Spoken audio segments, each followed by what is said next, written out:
안녕하세요. 역사 돋보기입니다. 통일신라의 역사 1부입니다. 통일신라로 하면 신라의 태종무열왕과 문무왕이 삼국 통일전쟁을 끝내고 신라가 고구려와 백제를 통일한 이후의 시대를 말합니다. 물론 통일신라라는 개념은 후대에 우리가 학술적인 관점에서 구분하기 위해 붙인 이름이고 당대에는 계속 신라라고 불렀습니다. 몇백 년간 고구려와 백제는 신라와 따로 떨어져 있던 국가였는데 이들이 신라라는 사회로 새롭게 편입되는 것이 평탄치만은 않았을 텐데요. 통일신라가 그래도 역사적으로 중요한 건 서로 다 다른 나라 사람이라고 인식하던 관점이 통일신라 때 처음으로 하나의 같은 민족이라는 한 민족의 개념이 생기기 시작했다는 겁니다. 따라서 통일신라의 역사를 아는 것도 대단히 중요하다고 할 수 있는데요. 통일신라 역사의 시작은 이 국왕에서부터 시작해야 하겠죠. 상당한 명군이지만 이상하리만치 한국사의 다른 명군들에 비해선 잘 알려지지 않은 신문왕입니다.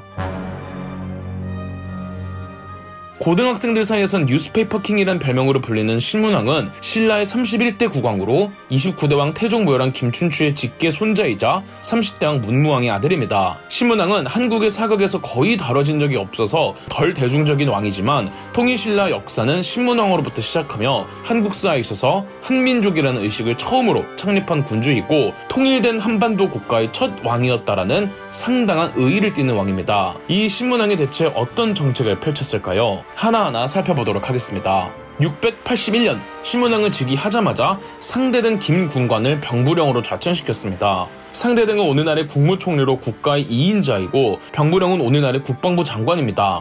국방부 장관도 매우 높은 관직이지만 국무총리가 국방부 장관이 되었다라는 건 명백한 강등이자 좌천이었죠. 김군관은 신문왕의 왕으로 등극하기 바로 전해인 그러니까 문무왕 말년이었던 680년 상대등으로 임명되었습니다. 김군관은 성에서 알 수 있듯 방계 왕족 출신의 귀족, 즉 진골 귀족이었고요. 문무왕의 고구려 정벌 당시 활약했던 장수였습니다. 고구려 멸망 후 나당 전쟁 당시에도 적병을 쳐서 7천여 명의 목을 베었으며 탈취한 말과 병기들이 매우 많았다는 기록이 있을 만큼 적잖이 활약했던 사람임을 알 수가 있죠. 이런 전쟁의 공신이 즉위하자마자 좌천되었고 신문왕은 진골 귀족도 아닌 진복을 상대등으로 임명했습니다. 진복 역시 고구려 정벌이나 나당 전쟁 당시에 참여했던 장수였는데 무엇보다 그는 김시성이 아닌 진골 귀족이 아니었다는 뜻이죠. 신문왕의 할아버지와 아버지 태종무열왕과 문무왕 때에 걸쳐 삼국 통일전쟁이 일어나고 신라가 최종 승리하면서 수많은 공신들이 책봉되었습니다. 공을 세운 신하들을 공신으로 책봉하는 것이야 당연한 수순이지만 오래도록 진골 귀족의 기득권이 굉장했던 신라에서는 진골 귀족들의 기득권이 국왕조차 위협할 정도로 강했습니다.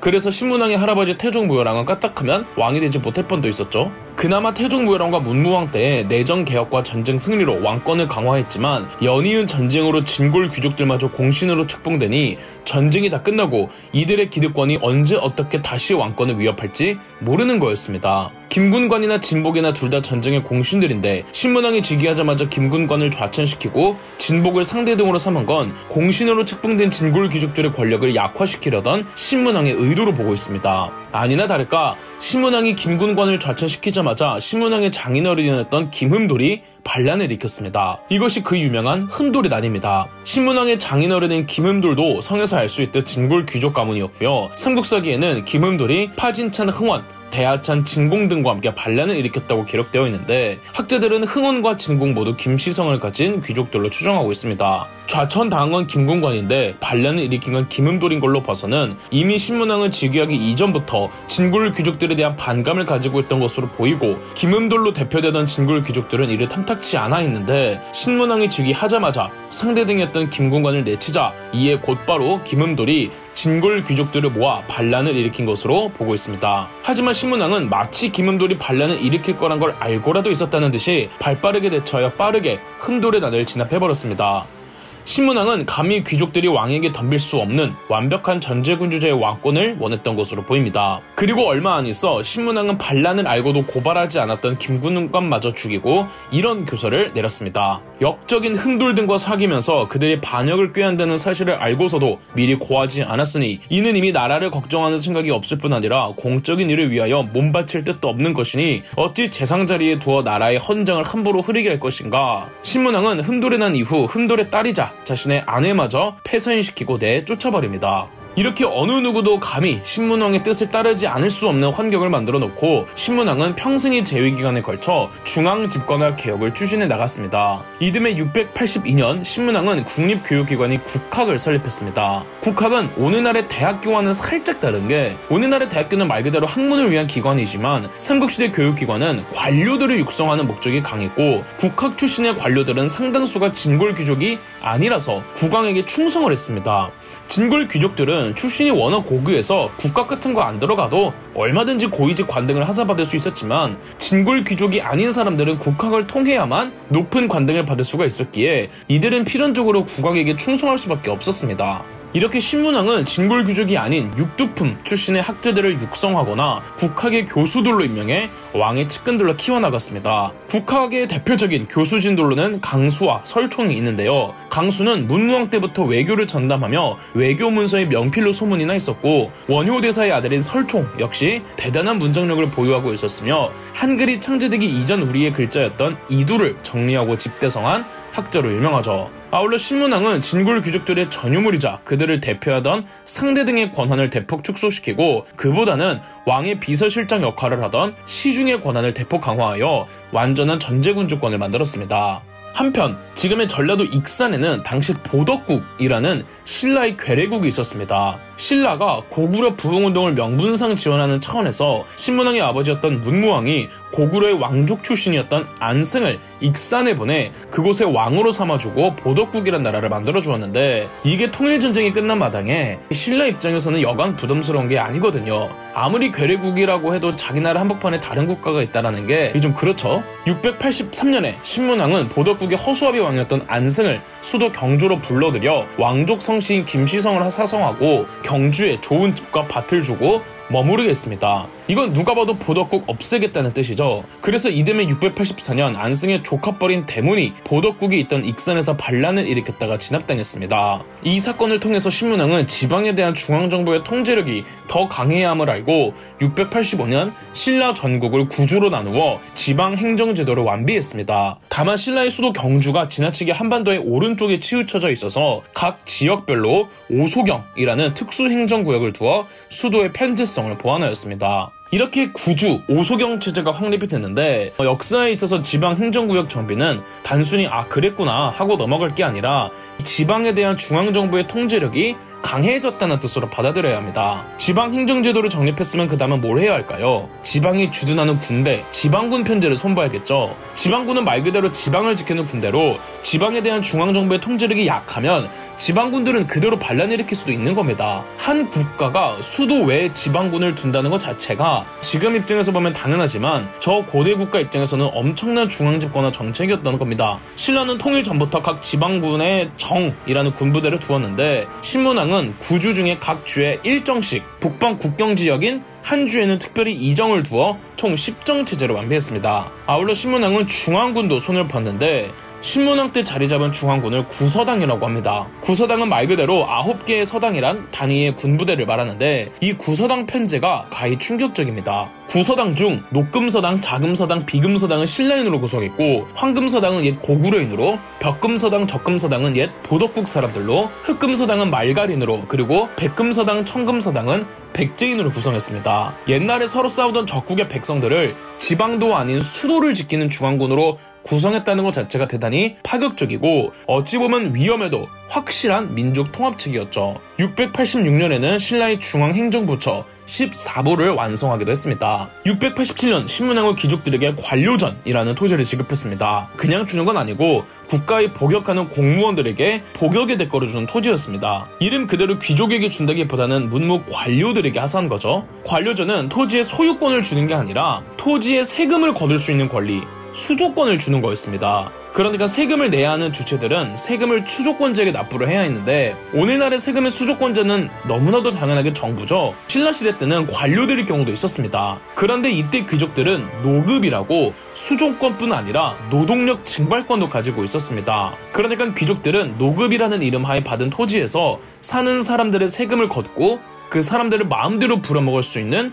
권리도 있었던 거죠. 관료전이라는 토지는 세금을 거둘 수 있는 권리만 있고 노동력 징발권은 없었습니다. 그런데 이미 노급이란 토지를 가지고 있는 관료들에게 관료전까지 추가로 지급한 거예요. 불공평하지 않느냐고요? 2년 뒤였던 689년 신문왕은 노동력 징발권까지 가질 수 있었던 노급을 폐지해버렸습니다. 이젠 귀족들에게 세금을 징수할 수 있는 권리만 남고 노동력 징발권은 사라진 거예요. 신문왕은 정말 아주 작정하고 귀족들의 기득권 조지기에 평생을 바쳤던 겁니다. 심지어 신문왕은 경주가 너무 오래도록 신라의 수도이다 보니 진골 귀족들이 판을 치는 거라며 대구로 천도를 시도하기도 했습니다.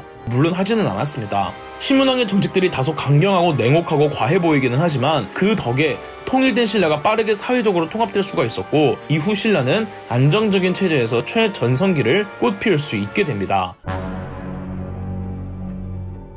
695년 수도 경주 서쪽과 남쪽에 각각 서시와 남시라는 두 시장을 설치했습니다. 기존 신라에는 수도 경주 동쪽에 동시라는 커다란 시장이 있었는데 두 개의 시장을 더 설치한 거죠. 이로 말미암아 신라 시대엔 상업이 꾸준히 발달해온 것으로 보고 있습니다. 특히나 경주와 가까운 울산의 울산항은 아랍 상인들이 진출할 정도로 큰 항구이자 신라 해상무역의 중심지였죠. 우리 한국사는 시간이 갈수록 상업이 퇴보하는 느낌이 납니다. 조선시대 때는 상업을 매우 천시했잖아요. 그럴 수밖에 없는 게 시대가 흐르며 농업 기술력이 발달하니까 신라시대 농업의 기술과 고려시대 농업의 기술 그리고 조선시대 농업의 기술 차이가 굉장히 컸습니다. 신라시대 농업의 기술상 국가 전체를 운영하기엔 부족한 면이 있어서 상업 의존도가 상대적으로 클 수밖에 없었고 충분히 농업으로만 국가가 운영될 수 있었던 조선시대에는 상업 의존도가 낮을 수밖에 없었던 거였죠. 그리고 효소왕 치세였던 698년 북방에선 고구려 유민들이 모여 발해를 건국했죠. 서기 702년 효소왕은 재위기간 11년을 끝으로 사망했습니다. 11년이 짧은 재위기간은 아닌데 효소왕이 워낙 어린 나이에 즉위해서 사망했을 그의 나이는 겨우 10대였습니다. 왜 이렇게 어린 나이에 사망했는지는 기록으로 남아있지는 않습니다. 당연하게도 효소왕에게 아들이 없었고 효소왕의 동생이 33대 왕 성덕왕으로 즉위했습니다. 후사 없이 죽은 어린 임금 그리고 동생으로 왕위가 이어지는 과정 역시 자칫하면 정치에 혼란을 일으킬 수가 있기 마련이죠. 심지어 성덕왕도 10대의 나이에 왕위에 올랐기 때문에 초기 국정은 불안정할 수가 있었는데 33대 왕 성덕왕은 아버지 31대 왕 신문왕에 이어 36년간 신라를 통치하면서 신라의 국력을 부강하게 만든 또 한 명의 성군이었습니다. 성덕왕의 여러 선정 중에서 외교권이 있는데요. 신라는 나당전쟁 이후 당나라와 교류를 안 하지는 않았지만 굉장히 서먹서먹했습니다. 다만 당나라는 당시 세계의 거의 모든 문물이 모여드는 선진국으로 당나라와 외교관계를 제대로 해놓지 않으면 이는 신라에 불리했습니다. 마치 미국 같은 존재였거든요. 당나라가. 성덕왕 때 당나라에 정기적으로 조공하며 당나라와의 관계를 회복했습니다. 그만큼 당나라로부터 선진 문물들을 적극적으로 수용했고요. 한 번은 성덕왕이 당나라에 신라의 미녀 두 사람을 보냈는데 당나라의 황제 당현종이 너희들은 모두 왕의 내종자매로서 친척과 헤어져 고국을 떠났으니 나는 차마 머물러 있도록 하지 못하겠다 라며 돌려보냈다고 합니다. 733년에는 발해와 당나라 사이에 전쟁이 터졌습니다. 당나라는 신라에게 김유신의 손자인 김윤중으로 하여금 발해의 남부지방을 공격하라는 지시를 내렸습니다. 이에 성덕왕은 김윤중을 북쪽으로 보내 발해를 공격하게 했지만 실질적인 큰 전투는 벌어지지 않았습니다. 전쟁이라는 게 신라 입장에서는 부담스러운 행위이고 그렇다고 당나라의 요구를 거절하면 관계가 안 좋아질 테니 김윤중을 보내긴 보내되 형식적인 출전에 불과했습니다. 그 덕에 당나라와 신라의 관계는 계속 좋은 상태를 유지했고 삼국사기의 성덕왕 편에는 당나라와 교류를 했다는 기록이 거의 대부분입니다. 당나라 역시 국제적으로도 통일 후 신라의 영토를 인정해주기도 했죠. 성덕왕 때 행해진 중요한 정책 중 하나가 정전 지급입니다. 삼국사기 성덕왕 편에는 이런 기사가 있습니다. 722년 가을 8월 처음으로 백성들에게 정전을 주었다. 정전이란 토지의 소유권을 의미합니다. 그러니까 정전은 백성들이 소유하고 있는 땅 그냥 그 자체를 말하며 고려시대부터는 이를 민전이라고 부르죠. 즉 백성들에게 땅을 나눠주었다는 뜻인데 그렇다면 성덕왕 이전에는 백성들에게 땅을 안 줬느냐? 성덕왕 이전에는 백성들이 땅을 가지고 있지 않았느냐? 그럴 리는 없겠죠. 백성들한테 세금을 물리려면 일단 백성들이 땅을 보유하고 있고 거기서 나오는 수확량의 일부를 세금으로 내야 할 거 아니에요? 그렇다면 성덕왕 때 이 기사는 무엇이냐? 백성들이 보유하고 있는 일반적인 토지에 대한 명확한 명칭이 없다가 성덕왕 때 정전이란 이름을 만든 것으로 보이며 아울러 그간 신라 진골 귀족들이 권력과 기득권을 이용해 토지를 다량으로 소유하고 있었는데 있는데 일반 백성들이 이런 진골 귀족들에게 토지를 빼앗기지 않도록 토지 조사를 대대적으로 시행해서 백성들의 토지 소유권을 법적으로 보호해준 것으로 추정합니다. 지난번 신문왕편에서 관료정과 노급을 설명드리면서 수조권에 대해 말씀드렸죠. 수조권은 세금을 거둘 수 있는 권리로 세금을 내야 하는 토지 소유권자들은 세금을 국가가 아닌 수조권을 가지고 있는 귀족들에게 내야만 했습니다. 그렇다면 소유권과 수조권이 일치되면 어떨까요? 예를 들어 A라는 귀족이 특정 토지에 대한 수조권을 국가로부터 받았는데 그 토지의 소유권도 A라는 귀족에게 있다면요? 내가 세금을 나한테 내는 거잖아요? 이런 토지들은 세금 자체가 없는 토지였습니다. 그리고 귀족들이 보유하고 있는 이런 토지들이 적지 않고 많았을 텐데 면세되어 버린 토지가 많으면 많을수록 국가의 재정도 빈약해지겠죠. 따라서 성도왕이 정전을 지급했다는 건 진골 귀족들에게 토지 안 빼앗기고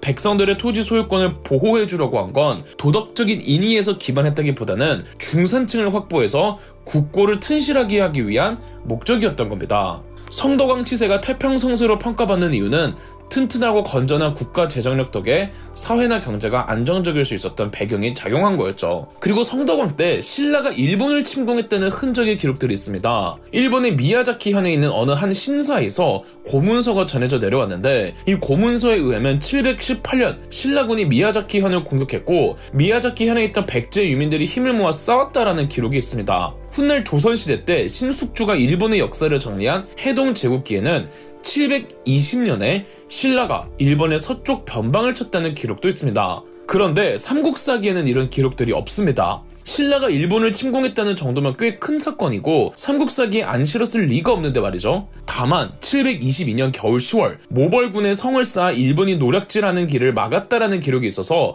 이때 신라와 일본의 관계가 썩 좋지 않았음을 시사합니다. 그런데 삼국사기에는 731년에 일본국 병선 300척이 바다를 건너 우리의 동쪽 변경을 습격하였으므로 임금이 장수를 시켜 병사를 일으켜 그들을 크게 쳐부수었다라는 기록이 있습니다. 우리가 일본의 공격을 받았다는 것인데요. 아무 이유 없이 일본이 신라를 공격했을 리는 없겠죠. 그래서 일부 학자들은 718년과 720년 때 신라가 일본을 공격한 건 사실이고 731년 일본의 신라 침공은 이에 대한 보복이 아니었을까 하고 추정을 하고 있습니다. 또 성덕왕과 관련한 일화가 있으니 삼국 유사에 기록된 수로부인 설화의 배경이 되는 시대가 성덕왕 때입니다. 성덕왕 시절 진골 귀족이었던 김순정이 강릉 태수로 임명되어 강릉으로 가던 중 삼척에 이르렀을 때 김순정의 아내 수로 부인이 절벽 위에 핀 철쭉꽃을 보고 아름다워 사람들을 시켜 철쭉꽃을 가져와 달라고 했지만 절벽이 너무 가팔라서 아무도 가지 못했다고 합니다. 한 노인이 암소를 끌고 가며 지나가다가 절벽 위에 철쭉꽃을 꺾어다가 수로 부인에게 전해주면서 이런 노래를 불렀습니다.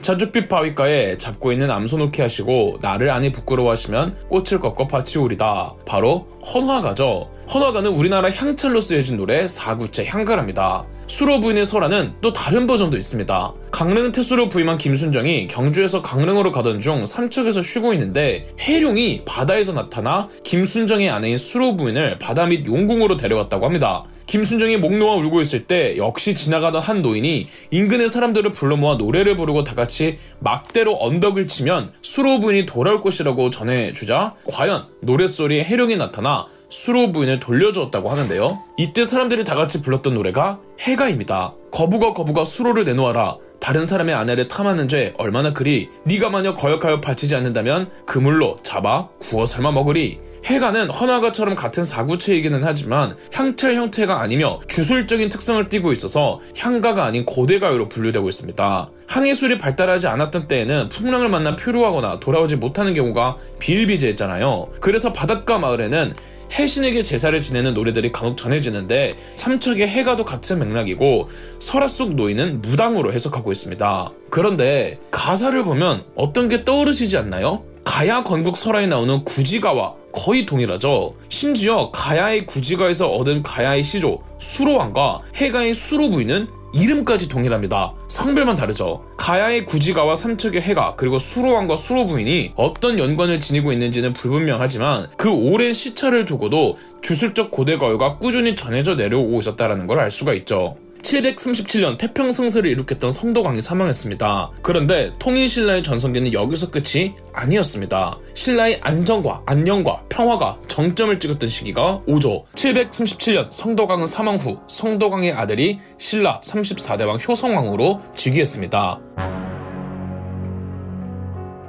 효성왕의 선대왕인 성덕왕 시절 신라와 당나라의 외교가 얼마나 굳건했는지 보여주는 기록이 있습니다. 삼국사기 효성왕 편에는 이런 기사가 있습니다. 당현종은 성덕왕이 돌아가셨다는 소식을 듣고 오랫동안 슬퍼하다가 좌천산 대부 형도를 홍려소경의 자격으로 보내어 조문하게 하고 태자 태보의 관작을 추증하였으며 또한 새로운 왕을 계부의 동삼사 신라왕으로 책봉하였다. 형도가 신라로 출발하려 할 때 황제가 시에 서문을 짓고 태자 이하 백관들이 모두 시를 지어 보냈다. 황제가 형도에게 말하였다. 신라는 군자의 나라로 불린다. 따라서 책과 글을 아는 것이 매우 깊어서 우리 중국과 비슷하다. 그대는 유학의 밝은 사람으로 나의 신임표를 가지고 가는 것이 마땅히 경서의 뜻을 강의하여 대국의 유교가 성대한 것을 알게 하라. 성덕왕에 대한 당나라 황제 당현종의 신뢰가 얼마나 깊었는지 느껴지시죠? 다만 성덕왕 때는 신라가 일본을 침공한 흔적들이 있고 반대로 일본이 신라를 또 침공한 적이 있기에 일본과의 외교는 썩 좋지 못했는데 효성왕 때부터는 일본이 신라에 견신라사라는 사절단을 보내기 시작하면서 동아시아의 전반적인 외교가 평화 무드로 전환되게 됩니다. 다만 효성왕 때 신라의 내부적 정치는 다소 혼란스러웠는데요. 740년 파진찬 영종이 반란을 일으켰다가 진압되었습니다. 영종의 딸이 효성왕의 후궁이었는데 영종의 딸에 대한 효성왕의 사랑이 굉장히 컸다고 합니다. 이에 왕비가 영종의 딸을 질투하여 그녀를 죽이려고 했는데 왕비와 왕비의 집안에 불만을 품은 영종이 반란을 일으켰던 것입니다. 반란 자체는 금세 진압되었지만 영종의 딸에게 질투했던 효성왕의 왕비가 의문입니다. 효성왕의 왕비에 대한 첫 기록은 효성왕 제위 2년이었던 738년 당나라가 사신을 보내 조서를 내려 박씨를 효성왕의 왕비로 책봉하였다는 기록이 있습니다. 그렇다면 효성왕의 왕비 성씨가 박씨라는 것인데 바로 다음에 739년 김순원의 딸 해명을 왕비로 삼았다는 기사가 이어집니다. 그리고 다시 그 다음에 740년 당나라가 부인 김씨를 왕비로 책봉하였다고 합니다. 그렇다면 효성왕의 왕비는 박씨 한 명에 김씨성을 지닌 해명 부인 둘이 있었다라는 건데 해명 부인의 아버지 김순원은 성덕왕 때부터 정치의 핵심 인력으로 있던 원로 대신이었습니다. 그리고 김순원은 진골 귀족이기도 했고요. 그의 기득권이 막강했는데 효성왕은 이 김씨 세력으로부터 벗어나 강력한 왕권을 추구할 목적으로 박씨를 왕비로 들였던 것으로 추정하고 있습니다. 다만 김씨 세력의 기득권에서 쉽게 벗어나지 못해 김순원의 딸과 다시 혼인했던 거죠. 영종의 딸이 후궁이 되어 효성왕이 후궁을 너무 사랑하자 그 후궁을 질투했던 왕비는 김씨일가 출신의 해명 부인으로 보입니다. 영종이 반란을 일으켰을 때 그가 타겟으로 삼은 게 왕비와 왕비의 가문이었다는 건 영종 반란의 목표는 효성왕 자체가 아니라 김순원이었던 거죠. 효성왕이 영종의 딸을 너무 사랑했다는 것과 왕비가 그 후궁을 질투했다는 건 단순한 삼각관계가 아니라 효성왕이 영종을 외척으로 만들어 주어 김순원의 권력을 견제하려고 했고 삼국사기에 기록된 왕비와 후궁의 다툼은 김순원과 영종의 정치 싸움으로 보고 있죠. 조금 과장해서 해석한다면 영종의 반란은 효성왕의 친위 쿠데타였을 수도 있습니다. 다만 실패했던 거고요. 효성왕이 김순원의 딸인 해명 부인과 혼인한 그해 효성왕은 동생 김헌영에게 높은 관당을 주고 또 곧바로 그를 차기 왕위 계승자인 태자로 책봉했습니다. 겨우 재위한 지 3년밖에 안 됐을 때였는데 벌써 동생을 차기 왕위 계승자로 임명했다라는 게 뭔가 석연치 않죠. 이를 두고 두 가지 해석에 대립합니다. 아마 효성왕의 동생 김헌영은 김순원이 지지하는 왕족이었고 효성왕이 김순원을 제지하려고 하자 김순원이 같은 해에 자신의 딸과 효성왕을 결혼시키고 자신이 지지하는 왕족을 힘으로 밀어붙여 태자로 책봉시켰다는 해석이 하나 있고요. 다른 하나는 효성왕 스스로 건강이 좋지 못해 하루빨리 후계를 안정화하고 김순원의 세력과 싸우기 위해 동생 헌영을 태자로 책봉했다는 해석이죠. 이 해석에 따르면 태자 헌영은 김순원의 대항마 역할을 했던 것이겠죠. 742년 효성왕은 재위기간 겨우 6년을 끝으로 젊은 나이에 사망하고 효성왕의 동생 헌영이 신라의 35대왕 경덕왕으로 즉위했습니다. 흔히들 통일신라 전성기는 경덕왕 때 완성되었다고 말합니다. 신문왕, 성덕왕, 경덕왕 세 국왕을 걸쳐 통일된 국가로서 신라의 안정기가 정점을 찍었던 거죠. 경덕왕은 그곳이 엄청나게 거대했다는 기록이 있습니다. 이 경덕왕이 김순원 쪽 사람이었는지 아니면 김순원의 대항마였는지는 경덕왕이 즉위한 이후의 행보를 보면 유추가 가능하겠죠. 하지만 경덕왕 즉위 후 김순원에 관한 기록이 없습니다. 그래서 알 수가 없어요. 다만 경덕왕의 장인어른이 김순정이란 사람인데 김순원과 김순정의 관계를 정확히 알 수는 없지만 역사학자들은 친족 관계였다고 보고 있습니다. 다만 경덕왕의 장인어른이었던 김순정은 경덕왕이 왕위에 오르기 전 일찌감치 죽었고 일본 측 기록에 의하면 김순정의 손자인 김옹이 경덕왕 때 정권을 잡고 있었다고 기록되어 있습니다. 이로 말미암아 이 일파가 계속 집권하고 있었음을 알 수 있지만 삼국 유사에는 김순정의 딸 산모 부인이 경덕왕의 아들을 낳지 못한다는 이유로 쫓겨났다고 합니다. 경덕왕이 산모 부인과 이혼한 시점이 경덕왕 즉위 후가 아닌 아직 왕으로 오르기 전 태자였던 시절의 시점이 가장 합리적이며 경덕왕은 재위 2년 만에 만월 부인과 세장가를 갑니다. 어쨌든 결과적으로는 경덕왕이 김순원이든 김순정이든 그 일가가 대표하던 진골 귀족들을 내치려고 하면서 왕권 강화를 도모했다는 거죠. 경덕왕은 747년 국왕 비서실장에 해당하는 관직 중시의 명칭을 시중으로 바꿨습니다. 과거 신문왕 때 흠돌의 난을 진압한 이후로 진골 귀족을 이끌던 오늘날의 국무총리, 상대 등의 권한이 많이 약해졌고 대신 왕권 강화 차원에서 국왕 비서실장에 해당하는 중시의 힘이 점점 강해졌는데 경덕왕 때 김순원, 김순정 세력을 약화시키고 중시의 기능을 대폭 강화한 게 이 중시의 명칭을 시중으로 바꾼 게 아닐까 추정합니다. 아울러 중시의 명칭을 시중으로 바꾼 이래 경덕왕은 대대적인 순우리말 고유 명사들을 한자명으로 한화하는 작업들을 단행했습니다. 당시에는 우리 순우리말을 표기할 수 있는 글자가 없었기 때문에 글로 적지를 못하니 이는 행정상의 불편함이 한두 개가 아니었거든요. 그래서 거의 모든 순우리말 고유 명사들은 비슷한 발음의 한자를 가져와 한화시켜서 행정의 편리함과 통치의 효율성을 높였던 거죠. 행정과 통치의 효율성을 높여 관료제를 강화하면 이는 자연스레 왕권 강화에 연결되거든요. 경덕왕 치세는 문화적으로도 가장 황금기였던 시기로 평가받고 있습니다. 신라의 고전주의가 완성된 시대라고 불릴 정도죠. 통일신라 시대의 걸작들이라는 석굴암 불국사, 성덕대왕 신종이 이때 다 만들어졌습니다. 불국사와 석굴암은 경덕왕 때 시중이었던 김대성이 25년 만에 완성한 두 불교 사원이죠. 김대성이 불국사와 석굴암을 만든 배경에는 독실한 불교 신자였던 김대성이 현생의 부모님을 위한 불국사를, 전생의 부모님을 위해서 석굴암을 만들었다는 기록이 있고 751년에 경덕왕이 김대성에게 불국사와 석굴암을 만들려고 지시를 내렸다는 기록이 있습니다. 불국사는 각 건축물의 구조가 비례, 균형, 조화, 고전 미술의 3요소 측면에서 완벽하다는 평을 받고 있습니다. 비록 불국사는 임진왜란 때 거의 대부분 불타서 현재의 모습은 1970년대에 복원한 모습이지만 석축을 비롯해 돌 재료의 구조물들은 전부 신라시대 그대로일 것이라 구조물의 배치만큼은 옛 불국사와 거의 동일할 것으로 보고 있습니다. 단 하나 큰 차이가 있다면 불국사로 들어가는 청운교와 백운교 앞에 커다란 연못이 있어서 그 경치가 장관을 이루었다고 하는데 오늘날에는 흙으로 덮여있죠. 불국사에 있는 두 탑, 석가탑과 다보탑도 완벽한 비례미를 가지고 있다는 평가를 받습니다.